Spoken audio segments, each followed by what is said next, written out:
ressemble. Il est le Dieu de gloire, élevé dans les cieux. Personne n'est comme lui.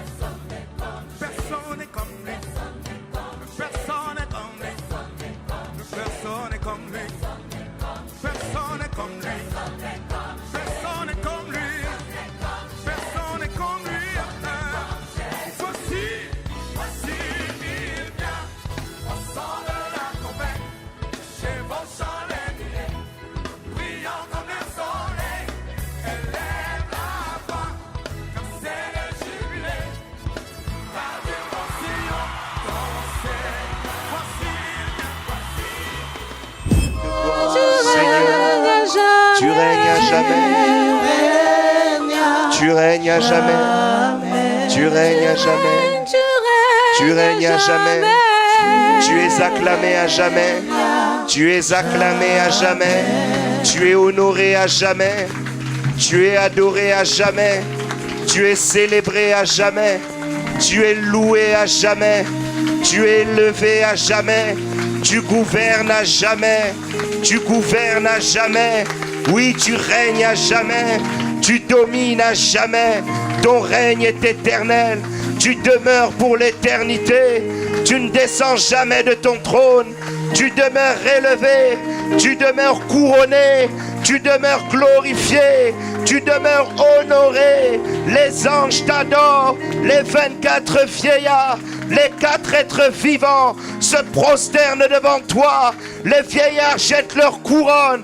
Ils versent des parfums pour honorer celui qui règne à jamais, le Seigneur des armées, Yahweh Sabaoth, l'Éternel, le Seigneur des armées, le Roi des rois, le Maître de toutes choses. Il est couronné à jamais. Il demeure pour l'éternité. Il est celui qui est, celui qui était et celui qui vient. Il est à la fois l'alpha, mais il est aussi l'oméga, le commencement, mais aussi la fin de toutes choses. Il est la finalité de toutes choses. Toutes choses conduisent à lui. Toutes choses ont été créées par lui et pour lui. C'est le Seigneur de gloire, l'incomparable roi. L'incomparable roi. Seigneur, ce matin encore, ramène nos cœurs près de ton trône. Nous ne voulons pas que nos cœurs restent ici-bas sur terre, mais ramène nos cœurs près de toi, près de ton règne, Seigneur. C'est là où nous voulons demeurer. Seigneur, Jean avait la grâce de pouvoir s'allonger sur ton cœur. Aujourd'hui, nous aussi, nous voulons nous reposer sur toi et entendre les battements de ton cœur. Seigneur, Dieu de gloire, quelqu'un ici a besoin de la consolation. Mais la consolation ne se trouve qu'en toi. Quelqu'un a besoin d'être fortifié. Mais la force ne se trouve qu'en toi. Seigneur, oh Dieu, ne nous permets pas de rater ce rendez-vous avec toi. Mais nous voulons passer un moment d'intimité avec toi. Aide-nous à nous approcher encore. Plus encore, nous voulons entendre ta parole. Nous voulons que ta parole nous édifie aujourd'hui. Que ta parole, oui Seigneur, puisse nous donner une conscience que nous avions perdue. Puisse augmenter la crainte et l'obéissance en nous. Aide-nous Seigneur à mieux marcher avec toi. Parce que le but d'un chrétien n'est pas de rester dans la médiocrité, mais c'est d'aller vers la maturité. Aide ton peuple à aller vers la maturité. Et puis-je être un instrument, Seigneur, que tu utilises. Aide-moi à être à la fois concis, mais plus encore précis. Afin, Seigneur, d'énoncer tout ce que tu as placé dans mon cœur. Que toute la gloire et que tout l'honneur ne soient que pour toi. Nous t'acclamons, Seigneur. Et nous disons Amen.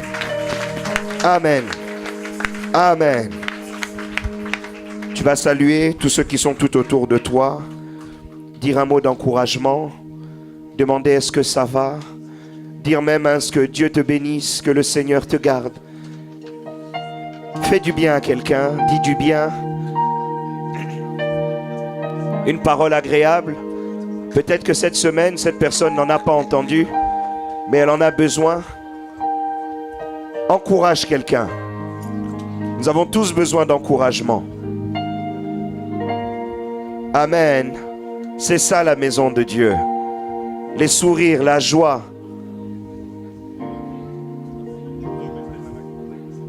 C'est ça l'Église. Amen. Nous pouvons prendre place, que Dieu vous bénisse. L'Église, c'est ça. Amen. Dans des choses simples. Lorsqu'on dit je suis dans la joie, lorsqu'on me dit d'aller dans la maison du Seigneur, c'est parce qu'on trouve l'amour dans la maison du Seigneur. C'est parce qu'on trouve le réconfort dans la maison du Seigneur. Amen. C'est parce qu'on trouve la paix.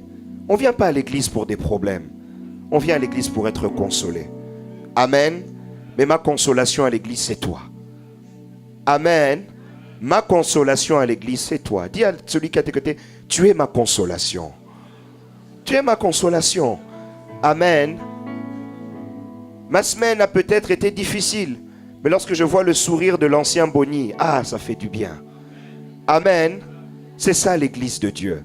Nous voulons sans plus tarder rentrer dans le sujet d'aujourd'hui, le thème que nous allons aborder aujourd'hui, est un thème ô combien important pour l'église corps du Christ, mais aussi pour l'église locale, et un thème que le Seigneur a placé dans mon cœur depuis plus d'une semaine, et il me tourmente énormément avec ce sujet. J'y pense le jour, la nuit, tout le temps.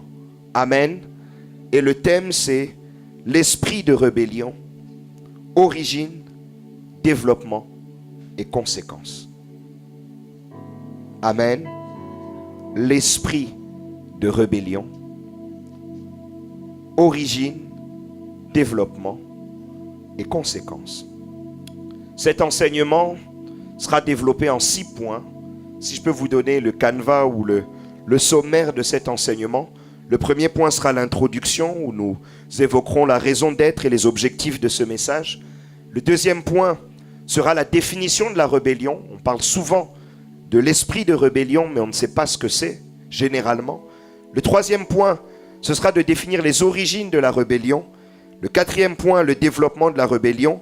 Les conséquences de la rébellion en 5e point. Et la conclusion seront quelques conseils ou les attitudes, les positionnements à avoir face à l'esprit de rébellion. Ces 6 points, je ne vais pas les développer dans son ensemble, parce que si je devais développer tout l'enseignement, ce serait plutôt 6 interventions qui permettraient d'aller dans les détails. On va essayer de survoler rapidement, et le Seigneur m'a donné en tout cas beaucoup de matière sur ce sujet, et c'est un sujet que la Bible approfondit énormément. Amen. Je vais m'excuser auprès des lecteurs. Je vais moi-même prendre en charge la lecture. Vu que le sujet est dense, pour gagner du temps, je vais essayer de lire rapidement pour que nous puissions rentrer dans le vif du sujet et que je puisse vous donner le maximum d'éléments par rapport au canevas que je vous ai présenté. Nous allons faire 3 lectures pour rentrer dans le premier point qui est l'introduction, la raison d'être et le but du message. La première lecture sera dans Jude. Les 3 lectures seront dans Jude. Ce qu'il faut savoir, c'est que Jude n'a pas de chapitre, il n'y a que le chapitre 1 dans le livre Jude. Donc on va lire Jude, versets 3 et 4. Ensuite, nous lirons Jude, 11 à 13. Et nous lirons Jude, 16 à 23. Ces 3 lectures nous aideront à cadrer l'introduction et seront une sorte de base de décollage pour pouvoir rentrer dans le vif de notre message. Jude, c'est dans le Nouveau Testament, juste avant le livre d'Apocalypse. Je commence, Jude 3-4, je lis au nom du Seigneur. Bien-aimé, alors que j'avais le vif désir, je lis dans la version second 21 pour une meilleure compréhension. C'est une traduction qui a été simplifiée pour que le texte soit plus facile à comprendre. Vous avez une version second 1910 sur le tableau qui ne sera pas pareille que la mienne, mais la mienne a une version beaucoup plus actuelle qui permet d'avoir un français plus courant. Amen. Bien-aimé, alors que j'avais le vif désir de vous écrire au sujet du salut qui nous est commun, j'ai été contraint de vous envoyer cette lettre afin de vous encourager à combattre pour la foi transmise aux saints, une fois pour toutes. Il s'est en effet glissé parmi vous certains hommes dont la condamnation est écrite depuis longtemps. Ces impies transforment la grâce de notre Seigneur en débauche et renient Dieu. Le seul maître est notre Seigneur Jésus-Christ. La deuxième lecture, 11 et 13. Malheur à eux, car ils ont suivi la voie de Caïn. Ils se sont jetés pour un salaire dans l'égarement de Balaam. Ils se sont perdus en se révoltant comme Corée. Ce sont des écueils dans vos agapés, où ils festoient sans scrupule et ne prennent soin que d'eux-mêmes. Ce sont des nuages sans eau, emportés par les vents, des arbres d'automne sans fruits, 2 fois morts, déracinés, des vagues furieuses de la mer qui rejettent l'écume de leur impureté, des astres errants auxquels l'obscurité des ténèbres est réservée pour l'éternité. Et la dernière lecture, 16, 23. Toujours mécontents, ces hommes se plaignent sans cesse de leur sort et marchent suivant leurs désirs. Ils tiennent de grands discours et flattent les gens par intérêt. Quant à vous, bien-aimés, souvenez-vous de ce que les apôtres de notre Seigneur Jésus-Christ ont annoncé. Ils vous disaient à la fin des temps, il y aura des moqueurs qui vivront en suivant leurs désirs impies. Ce sont ceux qui provoquent des divisions, sont dominés par leur nature propre et non pas l'esprit. Quant à vous, bien-aimés, édifiez-vous vous-même sur votre très sainte foi et priez par le Saint-Esprit. Maintenez-vous dans l'amour de Dieu en attendant le jour où la compassion de notre Seigneur Jésus-Christ sera manifestée pour la vie éternelle. Ayez compassion des uns en faisant preuve de discernement. Quant aux autres, sauvez-les avec crainte en les arrachant du feu, en détestant jusqu'aux vêtements souillés par leur contact. Parole du Seigneur. Amen. Ces 3 premières lectures nous permettent de cadrer un petit peu le message sur l'esprit de la rébellion.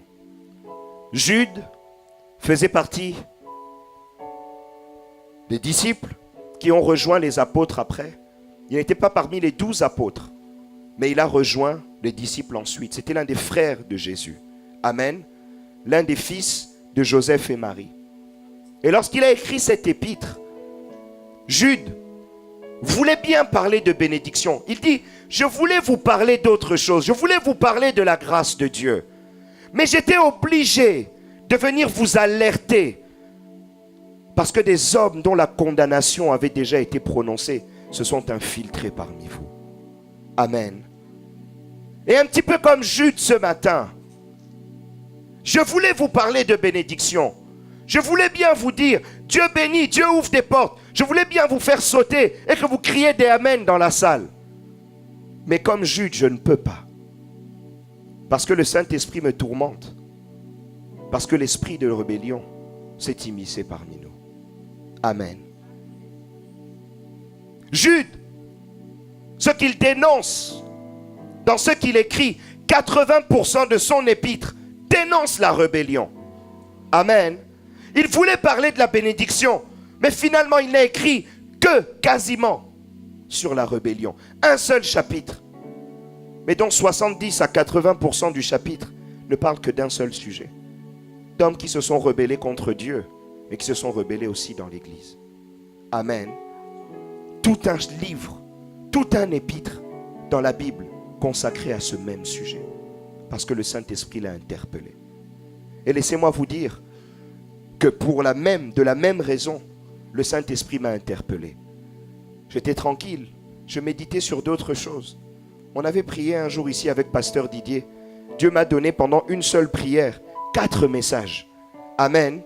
4 prédications différentes. J'ai fait, oh gloire à Dieu. Des prédications sur la bénédiction. On est dans l'année de l'intégrité. Je me suis dit, Seigneur, ça fait longtemps.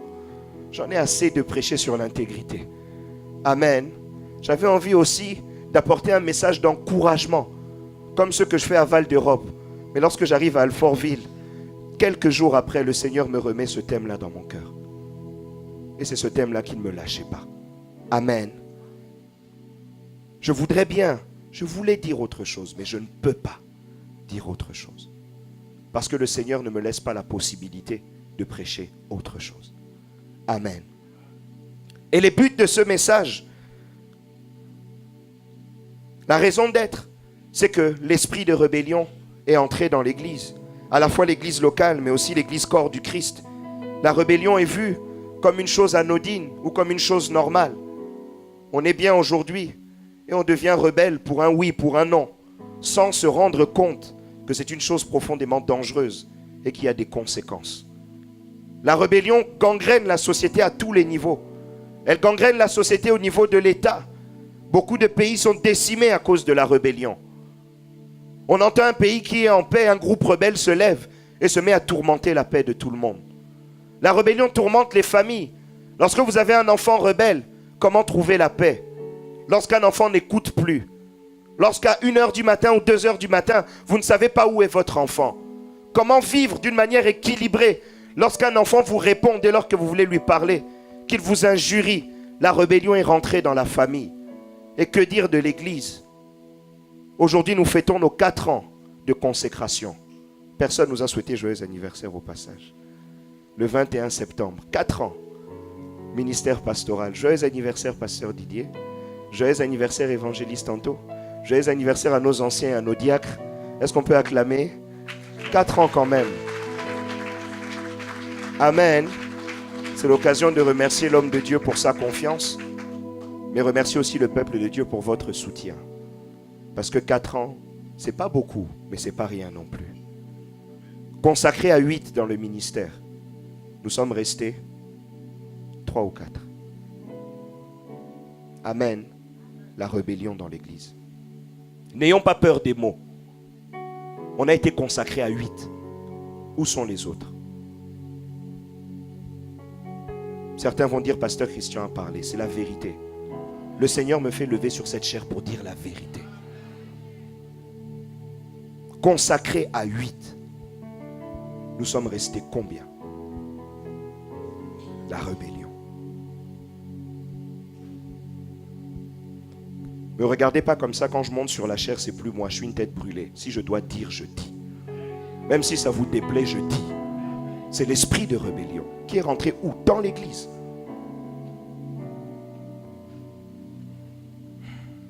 Quatre objectifs de ce message. Premier objectif, alerter le peuple sur les dangers de la rébellion. C'est dans Jude 3. Deuxième objectif, apprendre à discerner et à combattre la rébellion. Jude 4 et 22. Troisième objectif, arracher du feu ceux qui sont tentés ou sont entrés en rébellion. Jude 23. Et quatrième point, conduire le peuple à la sanctification par la séparation d'avec les rebelles. Jude 23. 4 objectifs de ce message. Nous pouvons rentrer dans le deuxième point, la définition de la rébellion. Qu'est-ce qu'est la rébellion? Lorsque vous regardez dans le dictionnaire, 3 définitions ressortent. La première définition, c'est refuser de se soumettre à l'autorité politique légitime ou à toute autorité de droit ou de fait. La deuxième chose, c'est se révolter contre quelque chose ou quelqu'un. Et le synonyme, c'est protester. Et la troisième chose, c'est refuser toute soumission à une hiérarchie ou à un ordre établi. Amen. Lorsqu'on regarde le mot rébellion, rébellion, c'est le fait de s'opposer. C'est le fait de ne pas vouloir respecter. C'est le fait de ne pas vouloir se soumettre. C'est le fait de ne pas vouloir obéir à une organisation, à un ordre, à une hiérarchie qui a été établie. Établie par qui? Par d'autres personnes que nous. Amen. On est amené à se soumettre à des autorités. Lorsqu'on est rebelle, c'est lorsqu'on s'oppose. Et pire encore, un rebelle ne fait pas que s'opposer, mais il a en tête de détruire. Amen. Parce que c'est une chose de s'opposer. Mais l'esprit de rébellion veut détruire l'ordre établi, le renverser. Le but notamment d'un groupe rebelle dans un pays, c'est de renverser le pouvoir en place pour pouvoir lui-même prendre le pouvoir. Et c'est ça l'esprit de rébellion. Amen.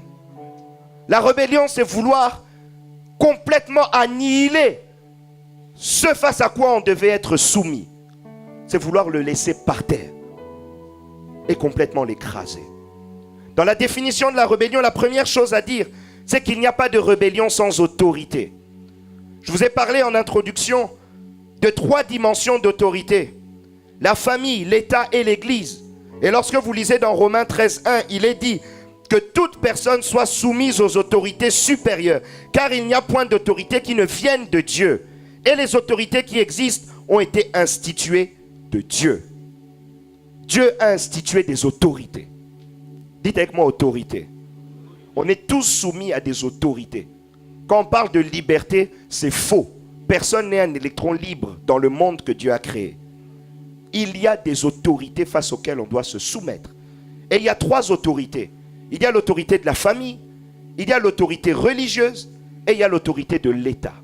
Lorsque vous lisez l'épître aux Romains dans cette partie, on appuie surtout sur l'autorité de l'État. Amen. Beaucoup de chrétiens ne respectent pas les autorités. Un contrôle de police, tu insultes les policiers. Dieu n'est pas avec toi. Amen. Parce que tu es soumis aux autorités de l'État. Même Paul nous demande de prier pour les autorités établies parce que notre paix en dépend.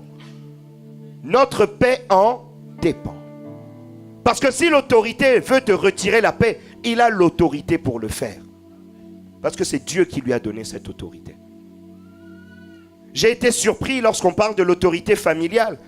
Dans Deutéronome 21, 18, voilà comment on parle des enfants rebelles. C'est la Bible qui le dit, c'est pas moi. J'espère qu'on ne l'appliquera pas, mais ça va vous faire froid dans le dos.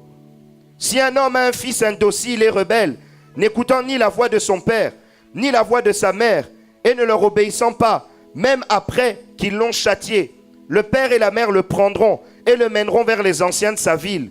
Et à la porte du lieu qu'il habite, ils diront aux anciens de sa ville, voici notre fils qui est indocile et rebelle, qui n'écoute pas notre voix, et qui se livre à des excès et à l'ivrognerie. Et tous les hommes de sa ville le lapideront et il mourra. Tu ôteras ainsi le mal du milieu de toi, afin que tout Israël entende et craigne. Vous n'écoutez pas vos parents. Voilà ce que la Bible vous donne comme sentence. Amen. Amen. Dieu est un Dieu d'amour, mais Dieu est aussi un Dieu courroucé. Un Dieu de colère. Et qui sait châtier plus que n'importe qui. Aujourd'hui, vous parlez. Papa parle, maman parle, et tu réponds. Mais à cette époque-là, tu serais lapidé. Amen. Il y a des lapidés ici dans la salle. Mais vous êtes lapidés spirituels, mais vous ne savez pas. Tu échoues à l'école, tu vois que l'intelligence, rien ne marche. Spirituellement, Dieu t'a lapidé. Amen. Tu es un mort vivant. Un enfant qui ne se soumet pas à ses parents est un mort vivant. La Bible dit, honore ton père, honore ta mère et tu vivras longtemps sur. Le seul commandement attaché à une promesse, c'est celui-là. Lorsque tu n'obéis pas à tes parents, tu es un mort vivant. Amen. Et l'autorité sur laquelle on veut s'appesantir, c'est l'Église. Contrairement à ceux qui se disent sur Internet, parce que vous aimez beaucoup suivre les gens sur Internet, il y a des autorités dans l'Église. L'Église n'est pas sans autorité. L'Église n'est pas une organisation où tout le monde est en électron libre et tout le monde est libre de faire ce qu'il veut. Amen. Ceux qui vous prêchent ça sur Internet vous induisent en erreur. Et si vous les suivez, vous irez en enfer. Dis à celui qui dit, si vous les suivez, tu iras en enfer. Dis-lui. Non, on ne parle pas souvent de l'enfer. L'enfer existe. Tu brûleras en enfer. Ne confie pas tes oreilles à n'importe qui. La Bible dit, la foi vient de ce que l'on entend. Lorsque tu entends des bêtises et que tu n'entends pas la vraie parole de Dieu, tu vas suivre le chemin de l'enfer. Parce que le mensonge mène à l'enfer. Si tu écoutes des mensonges, tu iras avec ce mensonge-là en enfer. Amen. Mais lorsqu'on lit dans la Bible, il y a des autorités. Dans Ephésiens 4, 11 à 12, on nous dit que Dieu a institué des évangélistes, des pasteurs, des docteurs, des prophètes, des apôtres pour l'œuvre du ministère, pour conduire l'Église. On ne s'est pas choisi tout seul. Amen. Moi qui me tiens à cette chair, qui tient ce micro, je ne me suis pas choisi tout seul. Si je devais me choisir, j'aurais préféré m'asseoir là-bas derrière, à côté de ma femme et à côté de mes enfants. Amen. Mais si je me lève ici, c'est parce que Dieu en veut ainsi. Vous pensez qu'on voudrait pas on préfère ne pas avoir des problèmes. Être pasteur, c'est difficile. Vous pensez que c'est un métier facile? Amen. Là où vous, le soir, vous rentrez chez vous, nous, on prépare des prédications. On doit prier pour l'église. On doit jeûner pour l'église. Cette semaine, j'ai mon jour de jeûne. Le Saint-Esprit me convainc. Non, prolonge un jour de plus. Amen. Je viens ici à l'église, je prie 10 minutes. On prie Tellement il faut prier avec intensité, extinction de voix. Ma voix est revenue que depuis hier. C'est ça aussi le travail de pasteur. Nos enfants nous voient peu. Nos familles nous voient peu. Vous pensez que je ne préférerais pas être comme vous?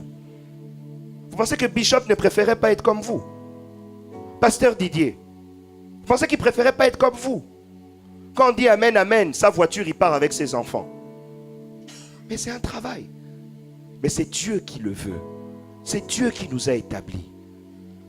Et lorsque vous allez dans Hébreux 13, 17, la Bible dit ceci: obéissez à vos conducteurs et ayez pour eux de la déférence, car ils veillent sur vos âmes comme devant en rendre compte. Qu'il en soit ainsi, afin qu'ils le fassent avec joie et non en gémissant, ce qui vous ne serait d'aucun avantage.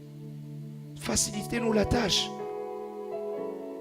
Et le mot déférence, lorsque vous allez dans la Bible second 21, c'est traduit par soumettez-vous à eux.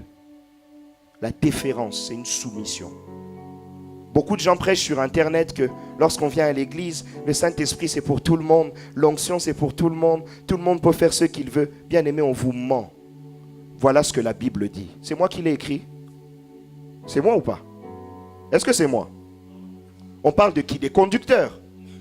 Amen. Dans l'église, il y a quoi? Des conduits. Est-ce que c'est moi qui les ai établis? C'est quoi? C'est la parole de Dieu.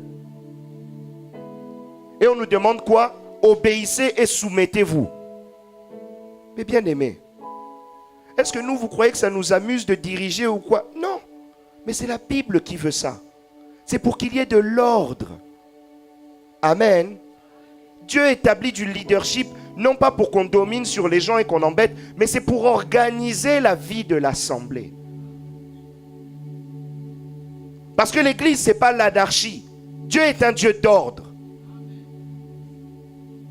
Et il a établi des autorités que l'on doit honorer et respecter. Et moi, bien qu'étant pasteur, bishop, c'est mon autorité. Amen. Dieu l'a établi devant moi. Amen. Pasteur Didier, on est collègues, mais pour moi, c'est une autorité. Je le respecte. C'est mon collègue, mais c'est aussi mon pasteur. Évangéliste Anto, c'est mon évangéliste. C'est un conducteur dans l'église. Les anciens, les diacres, ce sont des conducteurs. Je les respecte. Je les honore. Si Papa César m'explique, comme il est responsable des fêtes, qu'un gobelet, on le met par ici, pasteur ou pas, je le mets là où il me dira de le mettre. Amen. C'est ça l'église. Il y a des autorités. Il y a des responsables. Et on doit se soumettre. Mais lorsqu'on ne se soumet pas, c'est ça la rébellion. Lorsque vous regardez l'histoire des apôtres et que vous lisez particulièrement les épîtres de 1 Timothée, 2 Timothée et l'épître à Tite, qu'est-ce que Paul explique à ces deux enfants dans la foi, Timothée et Tite? C'est d'établir à la tête de chaque assemblée des anciens, des pasteurs, d'établir des responsables, des conducteurs. Et on dit même que ces conducteurs-là, leurs enfants ne doivent même pas être rebelles. Si leurs enfants sont rebelles, on ne les établit pas. Amen. Il y a des conducteurs dans l'église, c'est un fait, que vous le vouliez ou non, que ça vous plaise ou non, c'est la Bible qui l'a institué. Un homme dit à ma tante que lui, il n'a pas besoin. Vos pasteurs, là, j'en ai pas besoin. Dieu m'a déjà tout montré, moi je connais tout. Vos églises, j'y vais pas. Mais tu iras en enfer, moi, c'est pas mon problème. Avec ton orgueil, tu iras en enfer. Parce que Dieu te jugera. Parce que tu ne respectes pas l'autorité qu'il a établie. Et la deuxième des choses que je voudrais dire, c'est que lorsqu'on combat les autorités que Dieu a établies, on combat Dieu lui-même. Dans Romains 13, 2, qu'est-ce que la Bible dit? C'est pourquoi celui qui s'oppose à l'autorité résiste à l'ordre de Dieu, que Dieu a établi. Et ceux qui résistent attireront une condamnation sur eux-mêmes. Attireront une condamnation sur eux-mêmes. Lorsque Dieu établit une autorité, que tu contestes cette autorité, bien aimé, tu as affaire non pas à cette autorité, mais tu as affaire à Dieu. Amen. Si je ne respecte pas l'homme de Dieu, je n'ai pas affaire à lui. Et lui ne me fera jamais rien de mal. Mais c'est Dieu qui me jugera. Amen. Je suis pasteur. Je ne suis pas bien vieux. Mais si tu viens, que tu me traites, oh petit, viens ici. Tu as un problème avec Dieu. Tu n'as pas un problème avec moi. Amen. Moi, de par l'éducation, je viendrai aussi. Mais je sais que j'amasse des charbons ardents sur ta tête. C'est Dieu qui s'occupera de toi. Moi, est-ce que j'ai un problème? Amen. Il m'est arrivé une chose dans l'église. Quelqu'un m'a profondément méprisé. Il y avait des petits enfants qui se baladaient. Elle m'envoie. Appelez Christian là qui vienne. De la monnaie. Hein. Elle donne des pièces. Prends l'argent là. Va m'acheter une canette. À l'époque là, il y avait un distributeur de boissons. Va m'acheter une canette. Je fais, c'est quoi? Il y avait même ses enfants autour d'elle. Amen. Par politesse, j'ai appelé un autre enfant. S'il te plaît, viens ici. Prends les pièces de maman, va lui acheter un coca. Je suis parti. Cette maman-là a vécu des choses terribles dans sa vie. Je ne voudrais pas rentrer dans les détails. Mais elle a eu affaire à Dieu. Elle n'a pas eu affaire à moi. Mais ce qu'elle voulait faire, c'était pour m'humilier. Amen. On vit des choses pour m'humilier. Mais c'est Dieu qui s'est occupé d'elle. Moi, je ne lui ai jamais répondu. Je ne lui ai jamais rien dit. Et même sa canette, elle l'a bu ici dans la salle. Et quand on a terminé le culte, maman, que Dieu te bénisse, rentre bien. Mais elle a eu affaire à qui? À Dieu. On ne joue pas avec l'autorité. Amen. La rébellion, c'est un péché grave. Lorsqu'on va dans 1 Timothée 1, 9 à 11, la Bible dit ceci. Sachant bien que la loi n'est pas faite pour les justes, mais pour les méchants et les rebelles. Écoutez la suite. Les impies et les pécheurs, les irreligieux et les profanes, les parricides, les meurtriers, les impudiques, les infâmes, les voleurs d'hommes, les menteurs, les parjures et tout ce qui est contraire à la saine doctrine, conformément à l'évangile de la gloire du Dieu bienheureux, évangile qui m'a été confié. Bien-aimé, on associe la rébellion à l'impudicité, au mensonge, au meurtre, au ceci. Nous, dans nos églises, la rébellion, c'est devenu courant. Est-ce que vous vous rendez compte de la gravité de la rébellion? Amen. Amen. Qu'on apprenne qu'un frère a trompé sa femme avec 2 sœurs ici dans l'église. Vous allez le prendre devant, le lapider, plus personne ne va vouloir l'approcher. On est d'accord? On est d'accord? Si vous apprenez que j'ai commis un meurtre, qui voudra m'approcher? Mais la rébellion, on ne l'a pas mis au même titre que ces choses-là. Est-ce que vous pouvez revenir sur le tableau précédent, s'il vous plaît? Au verset 10. S'il vous plaît. Pendant qu'ils remettent le verset 10, plus haut encore, 9. On va commencer. On va lire ensemble. Est-ce qu'on peut lire? 1, 2, 3. Sachant bien que la loi n'est pas faite pour le juste, mais pour les méchants et les rebelles, les impies et les pécheurs, les irreligieux, les profanes, les parricides, les meurtriers. On continue. Ça va pas vite là. Voilà. Les impudiques, les infâmes, les voleurs d'hommes, les menteurs, les parjures et tout ce qui est contraire à la saine doctrine. Et on a commencé par quoi? La rébellion. Mais nous, on voit la rébellion normale. Dans la famille, on voit la rébellion normale. Dans l'État, on trouve la rébellion normale. Dans l'Église, on trouve la rébellion non. Quelqu'un répond à Bishop comme si c'était son copain. Ce n'est pas votre ami. Amen. Même si vous avez grandi ensemble, ce n'est pas votre ami. Il est sympa, hein? Il vient toujours, oh ma fille, mon fils, oh. Ce n'est pas votre copain. C'est une autorité. Et si vous ne respectez pas ça, vous êtes des rebelles. Amen. 4e chose. Les rebelles ne viennent jamais du dehors. Les rebelles viennent du dedans. Amen. On ne peut pas se rebeller face à une organisation dont on ne fait pas partie. Je ne suis pas de ta famille, je ne peux pas être un rebelle de ta famille. Amen. Je ne fais pas partie de ton pays, je ne peux pas être un rebelle dans ton pays. Je ne fais pas partie de ton église, je ne peux pas être un rebelle dans ton église. Les rebelles sont du dedans. Dans Tite 1, 16, ils font profession de connaître Dieu, mais ils le renient par leurs œuvres, étant abominables, rebelles et incapables d'aucune bonne œuvre. On parle de personnes qui connaissent la parole de Dieu. Les rebelles dans l'église connaissent la parole de. Ils peuvent être même serviteurs de frères, sœurs, amis. Amen. Même nos proches, on en connaît qui sont des rebelles. Et ils connaissent très bien la Bible, les rebelles. Très très très bien la Bible. Troisième point, les origines de la rébellion. D'où vient la rébellion? Parce que ça vient forcément de quelque part.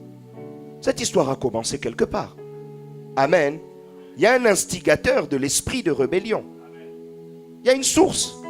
Tout a une source dans la vie. Tout. Les choses bonnes comme les choses mauvaises. Tout a une source. Il y a un point où les choses ont commencé et il y a un point où les choses se terminent. Il y a un alpha et un oméga. Dieu est comme ça et il l'a appliqué dans toutes choses. Lorsqu'on lit Ésaïe 14, 12, 15, comment es-tu tombé du ciel, astre brillant, fils de l'aurore? Te voilà abattu par terre, toi qui terrassais les nations. Tu disais dans ton cœur, je monterai au ciel, je hisserai mon trône au-dessus des étoiles de Dieu, et je siégerai sur la montagne de la rencontre à l'extrême nord. Je monterai au sommet des nuages, je ressemblerai au Très-Haut. Pourtant, tu as été précipité dans le séjour des morts dans la profondeur de la terre. Apocalypse 12, 9. Et il fut précipité, le grand dragon, le serpent ancien, appelé le diable, Satan, celui qui a séduit toute la terre. Il fut précipité sur la terre et ses anges furent précipités avec lui. Ésaïe nous parle de ce qui s'est passé dans le ciel et pourquoi le diable est tombé. Astre brillant de la nuit, ça veut dire Lucifer. Satan était un ange, mais un ange qui s'est mis à jalouser Dieu. Et il est entré en rébellion pour pouvoir annihiler le trône de Dieu et pour pouvoir monter à la place de Dieu sur le trône. Et même aller au-delà de Dieu. Amen. Et lorsque Satan a fait cela, c'était une rébellion, il n'était pas seul. Il était entouré d'autres anges qui se sont ligués avec lui. Mais malheureusement, face à Dieu, on ne peut rien faire. Amen. Même si on se ligue des millions, des milliards, qui peut combattre Dieu? Et il fut précipité. Et dans Apocalypse, on nous dit qu'il fut précipité avec les anges qui l'ont accompagné. C'est de là que vient la rébellion. Amen. Le premier rebelle de l'histoire des rebelles, c'est Satan lui-même. Il n'y avait pas de rebelle avant Satan. La rébellion n'existait pas. Je pense même que la définition, le mot rébellion a été créé le jour où Satan a fait ça. Amen. Au ciel, il devait être surpris. Oh, ça aussi, ça existe. Hein? On n'avait jamais vu ça. Amen. J'essaye de m'imaginer un peu les anges en train de discuter entre eux. Vous avez appris, Lucifer, il a fait un truc qu'on n'avait jamais vu. À ce qui paraît, ça s'appelle la rébellion. La rébellion quoi? Je ne sais pas ce que c'est. Amen. Ça a commencé là, au ciel. Personne ne savait que ça n'existait. Mais Satan a mis la première pierre. Et lorsque vous regardez toutes les rébellions dans la Bible, Satan est derrière. Parce qu'il y a toujours le même mécanisme. C'est toujours la même façon de procéder. Il y a une autorité, je veux le déloger pour le faire tomber et prendre la place. L'esprit de Satan. C'est ça l'esprit de rébellion. Et Satan en est le premier instigateur. Donc quelqu'un qui vit dans la rébellion, c'est quelqu'un qui est animé par Satan. Amen. Un enfant rebelle, si dans cette maison tu es un enfant, tu es rebelle, Satan est derrière toi. Amen. Regarde bien derrière toi, c'est Satan qui est derrière. Regarde bien, surveille. Amen. Tu es un enfant impoli, c'est Satan. Parce que Satan est impoli. Est-ce que Satan est impoli? Il a croisé Ève, est-ce qu'il lui a dit bonjour? Répondez, est-ce qu'il lui a dit bonjour? Non, il est mal poli. On est d'accord. Tu es mal poli, Satan est derrière toi.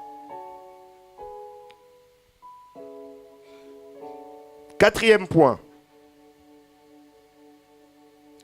la manière dont le développement de la rébellion, la manière dont la rébellion se développe, la stratégie. Parce qu'il y a une stratégie derrière tout ça. Tout a une stratégie. La première des choses, c'est que la rébellion s'appuie sur un cœur mal disposé. Un cœur mal. Proverbe 4, 23. Garde ton cœur plus que toute autre chose, car de lui viennent les sources de la vie. La Bible dit dans 1 Pierre 5, 8 que Satan, soyez sobre, veillez, votre adversaire, le diable, rôde comme un lion rugissant, cherchera qui il dévorera. Satan rôde, mais il cherche juste des failles dans nos cœurs. Amen. Il cherche juste un cœur bien disposé pour devenir rebelle. Il y a des dispositions, bien-aimés. Tu es jaloux, tu es bien disposé. Tu es orgueilleux, tu es bien disposé. Tu es colérique, tu es bien disposé. Tu es envieux, tu es bien disposé. Ça, c'est des dispositions de cœur que Satan aime. Tu n'aimes pas pardonner les autres, tu es bien disposé. Tu es méchant. Il y a des enfants de Dieu méchants. J'ai croisé des gens méchants dernièrement. Une dame, je fais tomber mon parapluie par terre sans faire exprès. Le parapluie la tape un peu sur le mollet. Je fais, madame, excuse-moi. Elle me regarde comme ça. Je fais, oh, je vais la voir quand même. Je fais, madame, il y a un problème. Je vous ai demandé pardon quand même. Heureusement que tu m'as demandé pardon parce que sinon... Une maman comme ça, hein, et elle me fait ça, hein, le poing aussi à côté de mon visage. Dans mon cœur, je me dis, heureusement qu'il y a Jésus. Amen. Et je lui ai fait, mais madame, il ne faut pas agir comme ça. Je suis fatigué. Et elle part. Il y a des gens méchants. Et des gens comme ça, vous pouvez aussi en croiser dans l'église. Amen. Des gens méchants, mal polis. Moi, il y a quelqu'un, on se croisait au travail, c'était une jeune fille. Elle disait bonjour à personne, impoli avec un I majuscule. Même mes collègues s'en plaignaient. Un jour, je l'ai croisée ici à l'église. Et on m'a dit, elle est secrétaire d'un pasteur. J'ai fait, ah, même des impolis travaillent dans des secrétariats d'église. On aura tout vu. Amen. Bref, parenthèse fermée. Lorsque vous avez un cœur mal disposé, Satan en profite. Et lorsque vous lisez dans Galates 19, 21, vous pourrez lire à la maison, on nous parle des fruits de la chair. Ces fruits de la chair-là que Satan aime bien. Amen. La dissolution, l'idolâtrie, la magie, les querelles, les jalousies, l'animosité, les disputes, les divisions. Satan aime ça. Amen. Et dès lors qu'il y a ça, c'est là qu'il profite. Et il insuffle quoi? La rébellion. Et il l'insuffle bien. Satan va bien t'aider. L'exemple parfait, c'est Judas. Lorsque vous allez dans Jean 12, 4, 6, vous pourrez lire à la maison, on voit déjà qu'il avait un esprit comme de dispute, de contestation, de critique.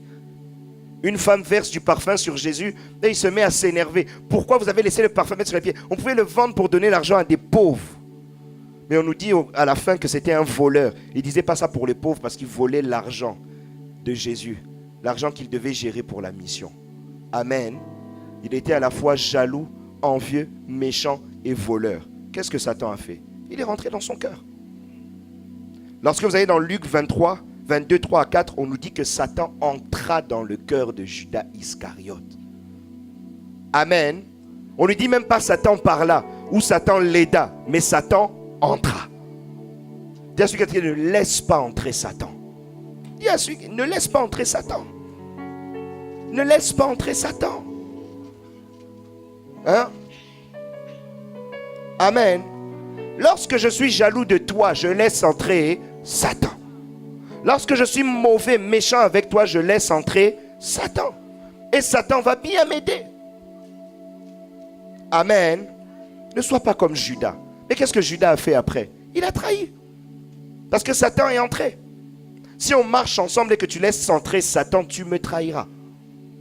Qu'on monte, que l'on descende, que l'on veuille ou non, tu finiras par me trahir. Amen.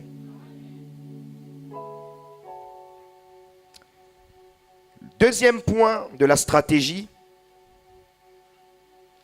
au-delà du cœur mal disposé, c'est la ruse et la séduction pour entraîner un maximum de personnes avec lui. Lorsqu'une personne est animée de l'esprit de rébellion, elle ne veut jamais tomber seule. Satan C'est lui qui avait commencé, il n'est pas tombé seul. Les anges déçus qui sont tombés avec lui, c'est eux aujourd'hui qu'on appelle démons. Les démons, c'est des anciens anges, des ex-anges ou des anges rebelles. Amen. Et généralement, les rebelles aiment bien influencer pour faire tomber un maximum. Parce que plus ils sont nombreux, plus ça donne de la légitimité à leur rébellion. Amen. Et dans toutes les rébellions de la Bible, on a vu qu'ils ont toujours cherché à être entourés et à être nombreux. On a lu tout à l'heure dans Jude 1,4 que les rebelles déjà aiment bien se glisser parmi. Donc ils sont généralement dans la communauté, dans la communion. Mais dans la communion, il faut un travail en soubassement. Amen. Je me souviens, il y a bien longtemps, c'était 4 ans ou 3 ans après que je sois venu à l'église, un papa s'était lancé dans la rébellion et allait voir les gens discrètement pour leur dire de ne pas payer la salle, de ne pas donner d'argent pour qu'on ne puisse pas payer la salle. C'est ça les rebelles. Amen. Il était là dans l'église. Il allait voir les gens. Un à un. Donne pas l'argent. Donne pas. Nous, on ne comprend pas la salle, des difficultés pour payer. Or, il y avait un rebelle qui a fait un travail. Amen. Il avait constitué un réseau. Et ça, moi, je l'ai vécu ici. Ça fait partie de mon expérience de pasteur. Ça, on a vu. Tous les rebelles que j'ai vus à l'église ne sont jamais partis seuls. Amen. Ceux qui en connaissent, vous pouvez faire vos calculs dans vos têtes. Lorsqu'on regarde la rébellion de Corée dans la Bible, vous pouvez lire à la maison Nombre 16, 2. Corée est parti avec 250 personnes lorsqu'il a contesté face à Moïse. 250 hommes qu'il a accompagnés. Et on nous dit que c'était des principaux du peuple, donc des leaders. Ne croyez pas parce qu'un pasteur part avec d'autres pasteurs autour de lui que c'est un truc normal. Si moi demain je fais une rébellion, je pars avec pasteur Didier, je prends l'ancien Paul avec nous, c'est nous les rebelles. On n'est pas à suivre. Ça ne veut pas dire qu'on a raison parce qu'on est 3.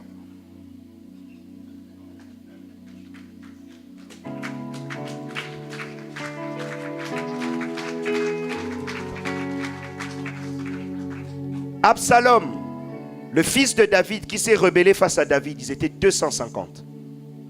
Il a voulu détruire le trône de son père. Il a même couché avec les concubines de son père. Amen. 250 personnes autour de lui. Et ensuite, après les 250 personnes, l'armée l'a rejoint.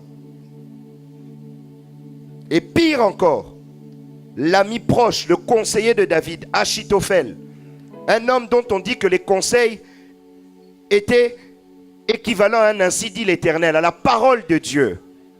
Un conseiller fort qui rejoint le rebelle. Amen. Parce que le rebelle a de l'influence. Il sait séduire. Il sait attirer. On nous dit la conjuration devint puissante et le peuple était de plus en plus nombreux auprès d'Absalom. Un peuple nombreux qui a suivi un rebelle. Et lorsqu'on lit dans le Nouveau Testament, on a Hyménée, un homme qui a fait beaucoup de mal à l'apôtre Paul. L'apôtre Paul parle de lui dans 1 Timothée 1,20 et dans 2 Timothée 2, 17 à 18. Dans 1 Timothée, on nous dit qu'il s'est ligué avec un certain Alexandre pour faire du mal. Amen. Déjà, il n'était pas seul. Il était avec Alexandre. Mais quand on avance dans 2 Timothée, on voit qu'en plus d'Alexandre, il a repris encore un autre qui s'appelait Philette. Amen. Hyménée, on le cite 2 fois. Mais à chaque fois, il réussit à influencer des gens pour les associer à ses rébellions. Les rebelles aiment bien la notion de groupe, la notion de clan. Un rebelle aimerait bien vous appeler au téléphone. Allô, oui, cette église, c'est des sorciers. Tu vois, ce qu'ils m'ont fait. Ah, viens avec moi, nous on est bien. Mais tu ne peux pas partir seul.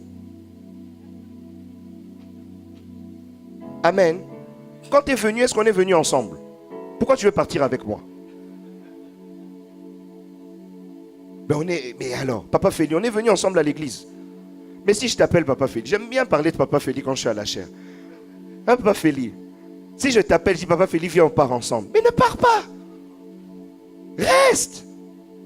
Parce que les bénédictions que tu as ici, est-ce que c'est moi qui te les ai données? Alors pourquoi je dois t'influencer? Papa Félix, reste à ta place. Que je ne t'embête pas. Et que personne ne t'embête d'ailleurs. Amen. 3e point. Ils aiment bien les communions particulières. Dixit les groupuscules. Les groupes d'opinion. les groupes de pensée, les groupes de point de vue. Pasteur Christian prêche, quand on a dit Amen, vous rentrez, vous avez votre groupe d'opinion au téléphone. Et maintenant, on peut faire appel, comment ça s'appelle? Où on appelle plusieurs personnes en conférence. Vous êtes à 3, à 4, vous parlez. Ah, quand il a dit ça, ah, lui, groupe d'opinion. La communion fraternelle, ce n'est pas une histoire de groupe d'opinion. Lorsque vous allez dans Actes 4, 32, on nous dit la multitude de ceux qui avaient cru n'était que d'un seul et même cœur. C'est la communion, la communauté qui doit être ensemble. Ce n'est pas des groupuscules. Parce que les rebelles aiment bien les groupuscules, parce que c'est dans les groupuscules qu'ils ont de l'influence. Je peux vous en parler. Parce que pendant à peu près 1 an ou 2 ans, je commençais à mettre les pieds dans ces choses-là. Groupe d'opinion. Ah! Papa, arrête, t'étais au courant. Vous voyez, le propre du bishop, c'est que quand vous faites des bêtises, il ne vous dit rien, mais il sait. Mais il ne dit rien. Mais il sait. Amen. Quand il me dit, ah bon, il m'attaque là. Gloire à Dieu. Mais un groupe d'opinion, vous faites une réunion débriefing. On vous appelle au téléphone. Bon, vous avez vu qu'on a dit ça. Ah, qu'on a dit comme ça. Vous vous rendez compte, au bout de 2-3 mois, vous commencez tous à raisonner pareil dans un groupe. Gloire à Dieu, le Seigneur m'a épargné. N'eût été le Seigneur bien-aimé, je ne serais pas dans cette église. Je vous dis la vérité. Et je remercie le Seigneur pour une personne, c'est ma femme. Amen. Parce que ma femme m'a regardé, elle m'a fait, toi, si tu quittes cette église, amen, tu auras des problèmes avec moi. Sandra, que vous voyez là, elle est terrible. Hein? Amen. Elle m'a dit clairement, en fait, tu ne seras pas béni. Elle m'a fait, c'est ton père. Elle m'a rappelé des choses. Elle m'a fait, ces gens-là te disent des mensonges. Des mensonges. Elle me l'a dit ouvertement. La première personne à me l'avoir dit. Et effectivement, quand je me suis réveillé, c'est comme si j'étais dans un mauvais rêve. Et je me suis réveillé. Ah, tout ça c'était vrai? Non. Ça qu'on me disait, ça c'était vrai? Non. Ça c'était vrai? Non. C'était vrai? Non. Et, Seigneur, qu'est-ce que j'allais faire? Amen. Et aujourd'hui, j'ai compris que je ne suis pas l'ami plus de quelqu'un d'autre que d'eux. Non. Je suis là avec tout le monde. Amen. Diacre Félicien, c'est un ami de longue date. Un frère avec qui on a beaucoup évolué. Mais dans l'église, c'est un diacre, je suis son pasteur. Point. On s'entend très bien, on s'aime beaucoup. Mais je suis son autorité dans l'église. Et je ne suis pas plus ami ou proche de diacre Félicien que de frère Michael. Ce sont tous mes frères. Mais si je me mets à toujours parler qu'avec diacre Félicien, là on est dans un groupuscule. Amen. Mais si j'appelle Félicien, j'appellerai Michael, j'enchaînerai avec Yves. Et j'enverrai un texto à Patience. Au moins, je ne suis pas dans un groupe. Amen. Fuyez les groupuscules. Ce n'est pas ça la communion fraternelle. Si tu es en communion qu'avec 2 personnes avec qui vous pensez pareil, c'est un groupuscule. Cassez les groupuscules. Amen. Cassez-les. Si vous êtes dedans, on arrête. Là, fini. Arrêtez ça. Moi, ça allait me détruire. Je vous dis la vérité. Ça m'a détruit. J'ai perdu des années. Amen. Dans le groupuscule, on est même arrivé jusqu'à me dire que Bishop ne m'aimait pas. Vous vous rendez compte? Bon, vous savez comment Bishop m'aime. On est d'accord. C'est mon père, il m'aime beaucoup. Il m'a pris petit. Amen. C'est pas une histoire, c'est une histoire de longue date. Amen. C'est une relation profonde. Mais on a réussi à me faire croire que l'homme qui est pour moi un père ne m'aimait pas. Et c'était tellement convaincant qu'à un moment donné, je commençais à y croire. Et je m'asseyais avec Bishop. Mais de l'autre côté, on allait aussi lui dire, parce que les groupuscules, c'est va-et-vient. Hein. Christian veut partir, fais attention à lui. Donc on était assis les uns. Bishop avance, moi. Amen. Mais on est dans la même église, on est dans le bureau, mais c'était compliqué. Hein? On a fait ça pendant 1 ou 2 ans. Mais le jour où la glace s'est brisée, oh papa tu m'aimes, oui. Fils tu m'aimes, oh oui. Ah, retrouvailles. Est-ce qu'on peut acclamer pour l'homme de Dieu?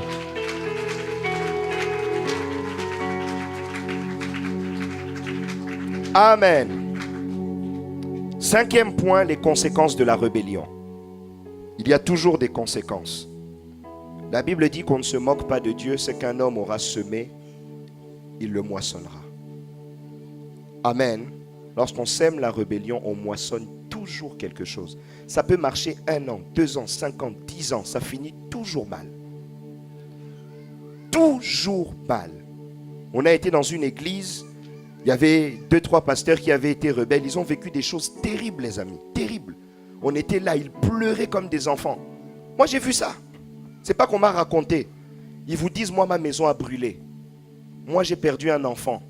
Moi, il m'est arrivé. Et on s'est dit, la rébellion, ça fait tout ça. Amen. Bishop pensait que moi, je l'accompagnais seulement pour accompagner. Dans ma tête, je faisais des calculs. Et qu'on ne me retrouve jamais là-dedans, c'est dangereux. La Bible dit, la première des choses, c'est que Dieu anéantit les rebelles. Psaume 37, 38. Observe celui qui est intègre et regarde celui qui est droit, car il y a une postérité pour l'homme de paix. Soyez intègre. Quand vous êtes fidèle, il y a une postérité pour vous. Mais les rebelles sont tous anéantis. La postérité des méchants est retranchée. Amen. Lorsque vous êtes dans la rébellion, ça touche vos enfants. Ça touche votre descendance. Et Dieu vous anéantit. C'est moi qui l'ai écrit. C'est moi qui l'ai dit. Ouvrez vos Bibles. Deuxième point. Et l'exemple d'une personne anéantie, vous pouvez prendre les références et méditer à la maison, c'est Achitophel, celui qui a trahi David et qui s'est rebellé. On nous dit qu'il donna un conseil à Absalom et dans 2 Samuel 15, 31, David dit que les conseils d'Achitophel soient réduits à néant. Et effectivement, ils ont été réduits à néant.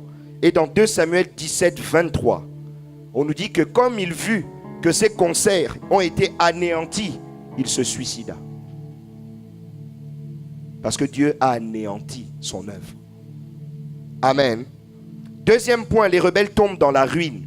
Et je peux même dire, tombent toujours dans la ruine. Ésaïe 1, 28.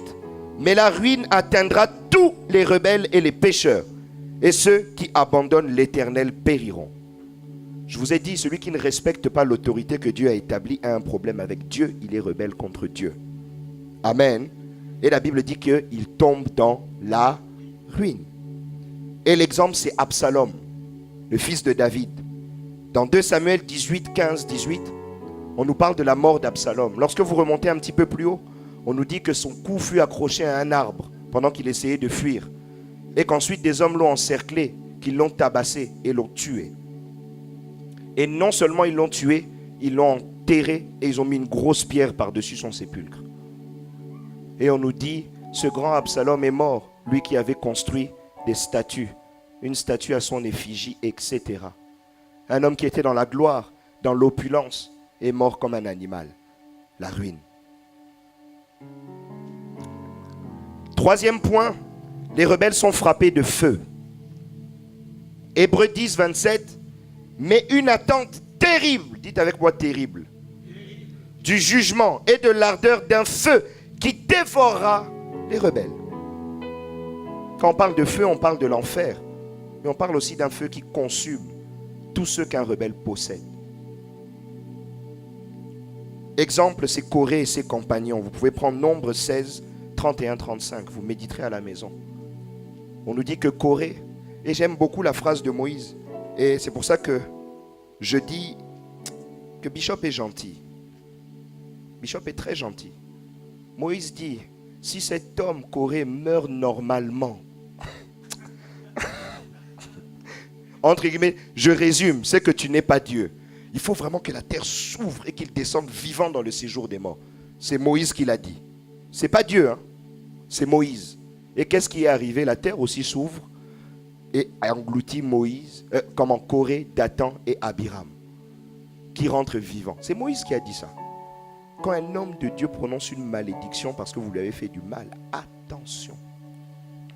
Attention. On croit que c'est des blagues. Attention. Amen. Et on nous dit plus que ça, les 250 hommes qui étaient avec lui, un feu sortit et les consuma sur place.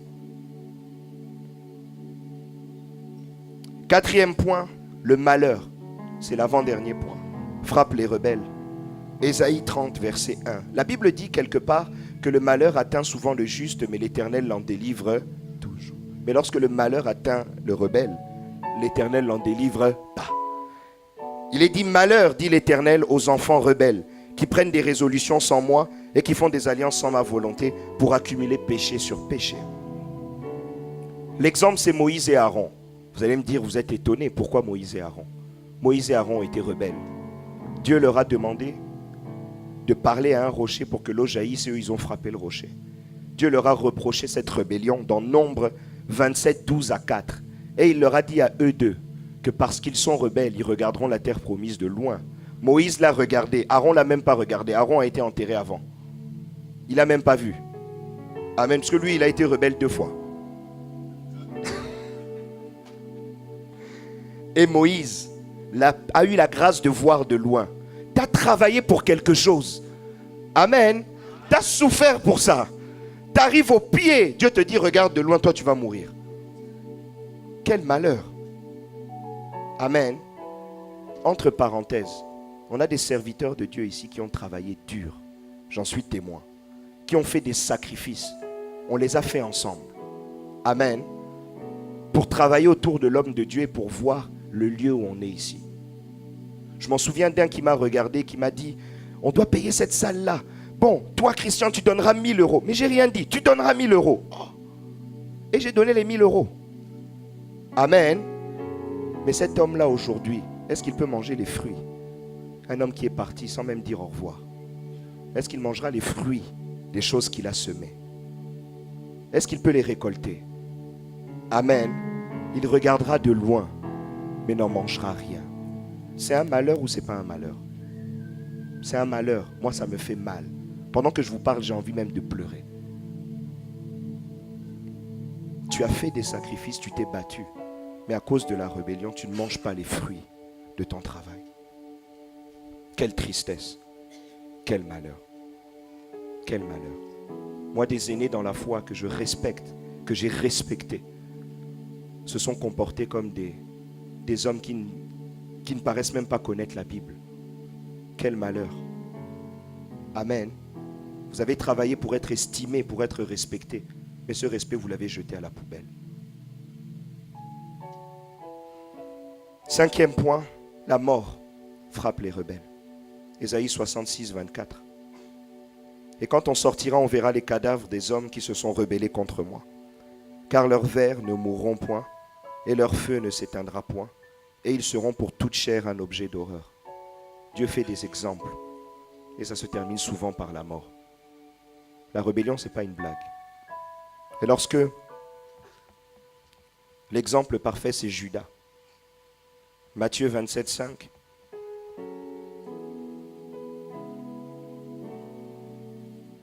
On nous dit qu'il alla se pendre. Amen. La mort. En conclusion, j'irai très rapidement avec quelques éléments. Et j'espère que ce message va augmenter en vous la crainte de Dieu. Je vous en conjure.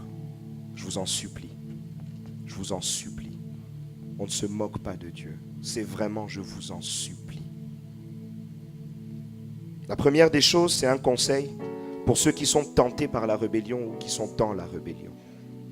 Dans Jude 23, on nous dit qu'on doit vous arracher du feu. Et le premier conseil, c'est fuyez la colère de Dieu pendant qu'il en est encore temps. Bien-aimé, il n'est jamais trop tard pour se repentir. Et même si vous n'êtes pas un rebelle du jubilé, vous venez d'une autre église, vous avez fait une rébellion. Vous n'êtes pas immunisé parce que vous êtes au jubilé. Allez réparer dans vos églises. Revenez si vous voulez ensuite, mais allez réparer. Amen. Tu as fait du mal à un pasteur. Tu l'as quitté, tu as blessé son cœur. Il t'a fait du bien. Tu es parti du jour au lendemain sans même lui dire au revoir ni merci. Bien-aimé, retourne lui demander pardon. Reviens ici si tu veux, mais va demander pardon. Amen. Tu as contesté l'autorité dans une église. Et tu es venu ici croyant te cacher. Dieu te voit. Moi, je ne te vois pas. Dieu te voit. Va réparer et reviens. Fuis la colère de Dieu. Le deuxième conseil, c'est revenez à l'Éternel. Jérémie 33, verset 22. Jérémie 3, verset 22. Revenez, enfants rebelles, je pardonnerai vos infidélités. Nous voici, nous allons à toi, car tu es l'Éternel notre Dieu. Je voudrais que quelqu'un dise, me voici, je viens à toi, parce que tu es mon Dieu. Amen. Repentez-vous, réconciliez-vous avec Dieu. Et à ceux qui sont ici et qui sont intègres, et qui n'ont jamais mis un seul pied dans la rébellion, je donnerai 3 conseils. Le premier conseil, c'est préserver vos oreilles de mensonges des rebelles.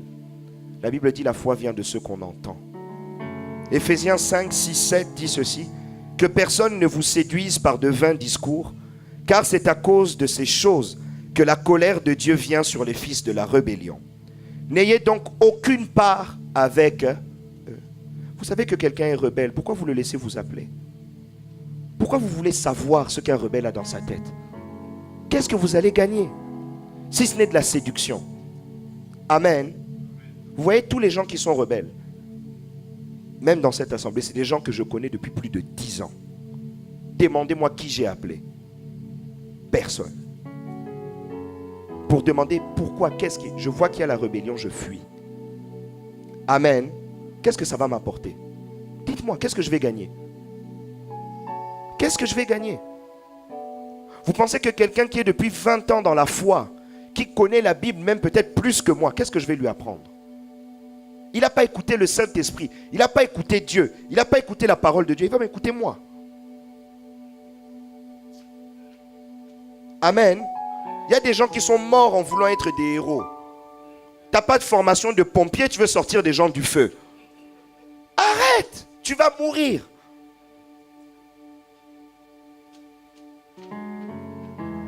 Deuxième conseil, soyez des vrais disciples dans la communion fraternelle. On avait prêché dernièrement sur la communion fraternelle. Tous les rebelles ont réussi à influencer des gens. Le seul rebelle qui est mort seul, vous savez c'est qui? Judas. Judas c'était le pire des rebelles, mais il est mort tout seul. Le pire, il n'y avait pas pire que lui. Amen. Mais pourquoi il est mort tout seul? Parce qu'il y avait une telle communion parmi les disciples, une telle communion parmi les apôtres, un tel amour pour Jésus, un tel amour des uns des autres, que Judas ne voyait même pas vers qui il allait commencer. Ils l'ont déjà vu venir de loin, lui, à côté. Il est parti chercher des renforts à l'extérieur. Il n'a pas cherché des renforts à l'intérieur. Lorsque des rebelles trouvent des renforts à l'intérieur, malheur à vous. Si vous êtes des relais des rebelles, parce qu'il y a des gens ici qui ont un esprit de rébellion, quand ils racontent ça, pasteur Christian, je suis sûr qu'il a parlé de toi. Fais ce que tu veux faire, mais c'est Dieu qui te voit. Parce que je sais ici, il y a qui se disent le téléphone est chaud dans la poche. Dès qu'on dit amen, on sort, j'appelle. Tel rebelle, ouais, tu sais, aujourd'hui c'était toi, il a réglé ses comptes. Je ne règle pas mes comptes, je parle de la parole de Dieu.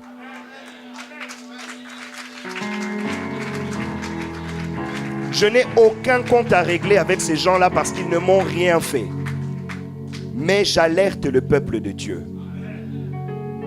Que ça vous plaise ou non. Soyez dans la communion fraternelle. Et le dernier point, et on va terminer par là, combattez la rébellion partout où elle se trouve. Jude 3. On a commencé par ceci. Jude dit, vous exhortez à combattre pour la foi qui a été transmise aux saints une fois pour toutes. Dans votre foi, il n'y a pas de rébellion. Et parce qu'il n'y a pas de rébellion, pour combattre votre foi, il faut combattre la rébellion. Défendre la sainte doctrine. Amen. Il y a un pasteur qui m'appelle, qui m'annonce, je vais être consacré bientôt. Première question que je lui pose. Ton père spirituel est au courant? J'ai invité les gens de l'église. Il est au courant. J'ai invité les gens de l'église. Qui va te consacrer? Un prophète. Je sais déjà que j'irai pas. Amen. Je n'irai pas. Je n'irai pas. Qu'est-ce que je vais aller faire là-bas? C'est pas contre la personne parce que je l'aime beaucoup. Mais moi, dans ma vie, je combats la rébellion. Tu es rebelle, tu ne t'appuieras jamais sur moi pour faire ta rébellion. Amen. Je ne m'associerai jamais à toi. Et pourquoi? Voilà pourquoi les rebelles, moi, ne m'appellent pas.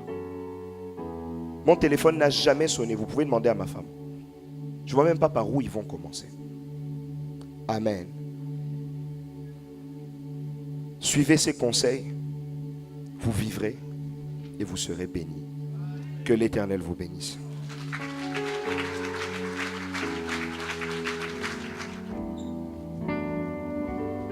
Merci pour ce message combien fort.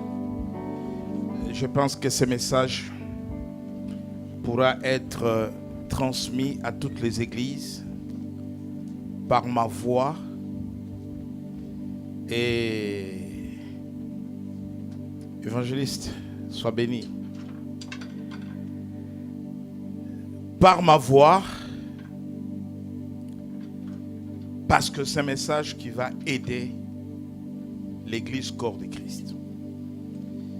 Il a été adressé à une église locale, mais dans ce message, il y a aussi son propre témoignage. Et ça, c'est très fort. Voyez-vous, un homme de Dieu qui se tient devant vous pour vous dire que on commençait moi aussi à m'entraîner. Vous imaginez. Quelle confession. Il faut le faire. Mais c'est cela qui fait sa grandeur aujourd'hui. Vous savez, je disais à ma femme, tous, sauf cet enfant, je me battrai pour l'arracher. Et pour les garder, j'en ai perdu d'autres. Parce qu'il fallait le préserver. Le préserver des conséquences à cause de l'amour que j'avais pour lui et pour les autres. Vous savez, lorsque on vous fait déplacer dans une famille avec votre femme, papa, venez avec maman, nous voulons vous recevoir à la maison. Et vous arrivez là, on vous présente un bébé, prenez cet enfant comme vous avez pris Christian.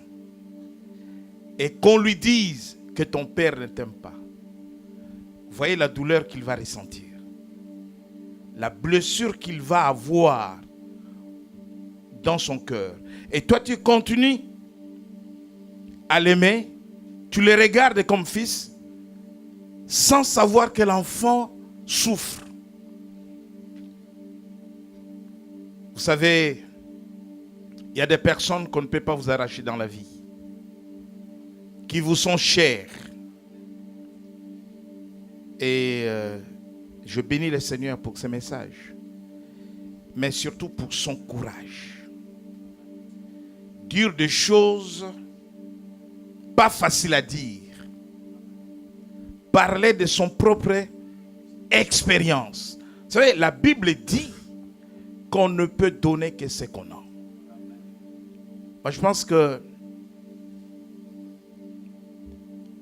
ce qu'il a, c'est pour arracher le feu. Dans la parole de Dieu, la rébellion est assimilée à la sorcellerie. Ce n'est pas le message que je vais développer.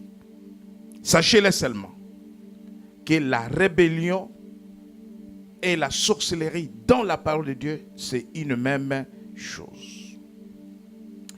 Deuxièmement, Paul dit qu'il a livré Alexandre à Satan.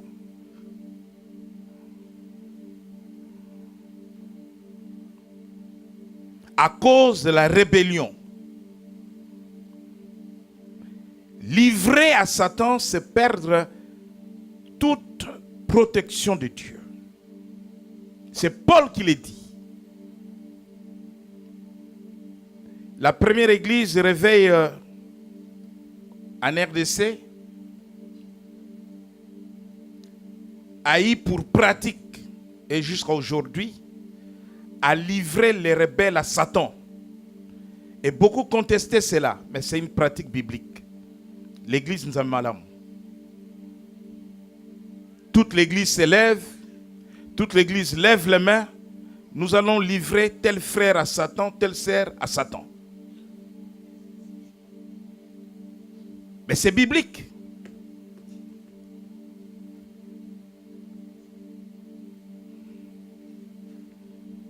C'est Paul qui le dit et qui le fait.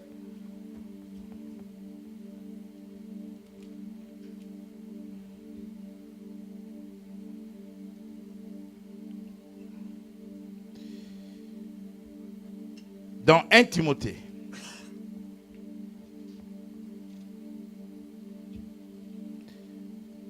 Je ne reste pas sur cela.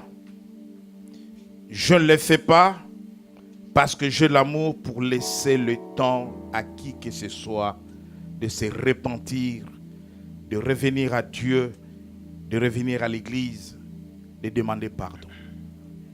Mais pour vous dire que nous avons cette possibilité, nous avons ce pouvoir. Et avant de prier, laissez-moi vous dire, lorsque Dieu a dit à Adam et Ève que le jour où vous mangerez le fruit interdit, vous mourrez. Ils ne sont pas morts le même jour.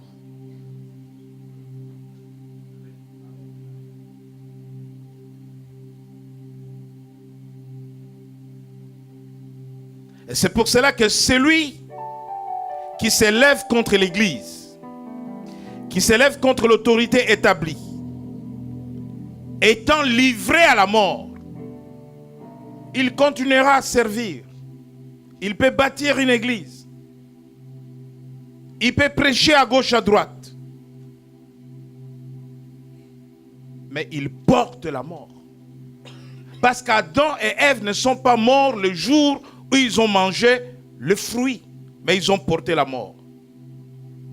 Mais il y a eu un jour où ils sont morts. Est-ce que quelqu'un a compris? Nous voulons prier. Et nous allons tous lever notre voix. Parce que par amour, nous ne voulons pas voir les gens mourir. Par amour, nous ne voulons pas voir les gens souffrir. Nous voulons prier pour que l'esprit de rébellion s'éloigne de la communauté. Amen. Chassez l'esprit de rébellion loin de l'église, loin de vous-même. Je pense que le pasteur a développé la stratégie. C'est entraîner un grand nombre à l'image de Satan qui entraîne d'autres anges. C'est la même stratégie. Que l'esprit de rébellion s'éloigne de l'église, de tes pensées, de ta famille. Parce que même toi, on a parlé de la famille aussi. Tu as besoin de vivre une famille unie, des enfants obéissants aux parents. Nous allons nous lever comme un seul homme en chassant l'esprit de rébellion de la communauté des enfants de Dieu, de l'église de Dieu, de la maison de Dieu, de nos pensées, de nos familles, dans le nom de Jésus. Élève ta voix maintenant et chasse l'esprit de rébellion. Esprit de rébellion, éloigne-toi du jubilé, éloigne-toi du peuple de Dieu, éloigne-toi des pensées des enfants de Dieu. Esprit de rébellion, éloigne-toi de la communauté. Esprit de rébellion, éloigne-toi de ces lieux, de cette maison, dans le nom de Jésus. Esprit de rébellion, éloigne-toi. Sors de cette maison, sors des cœurs des gens, sors des pensées des gens. Au nom de Jésus, au nom de Jésus, au nom de Jésus, au nom de Jésus, au nom de Jésus, au nom de Jésus, au nom de Jésus, au nom de Jésus, au nom de Jésus. Esprit de rébellion, éloigne-toi, éloigne-toi, éloigne-toi, au nom de Jésus.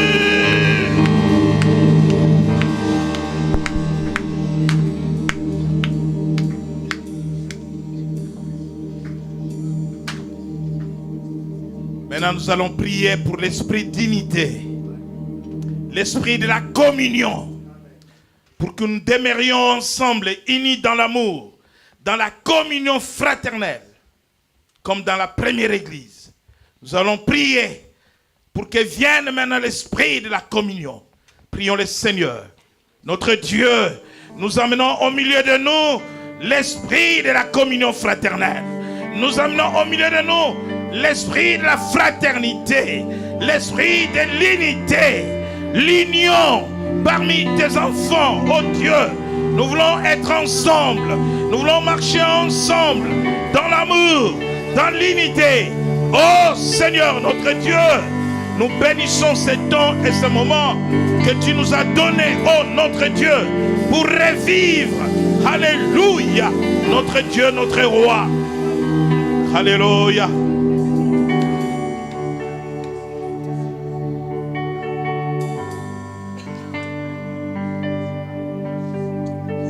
Éternel notre Dieu, que la crainte qui n'est pas l'amour, mais qui est le commencement de la sagesse,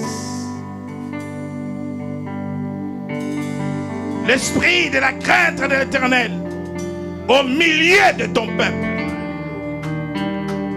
l'esprit de la crainte de l'Éternel dans ta maison. Donne à chacun un esprit constructif. Donne à chacun un esprit de bâtisseur de ton église. Un esprit pour construire et non pour détruire.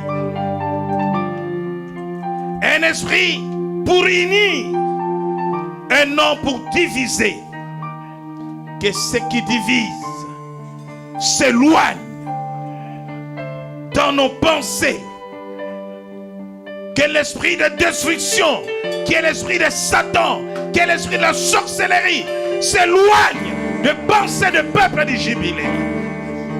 Dans le nom de Jésus, garde ton peuple, garde ta maison, à la gloire du Père. Amen.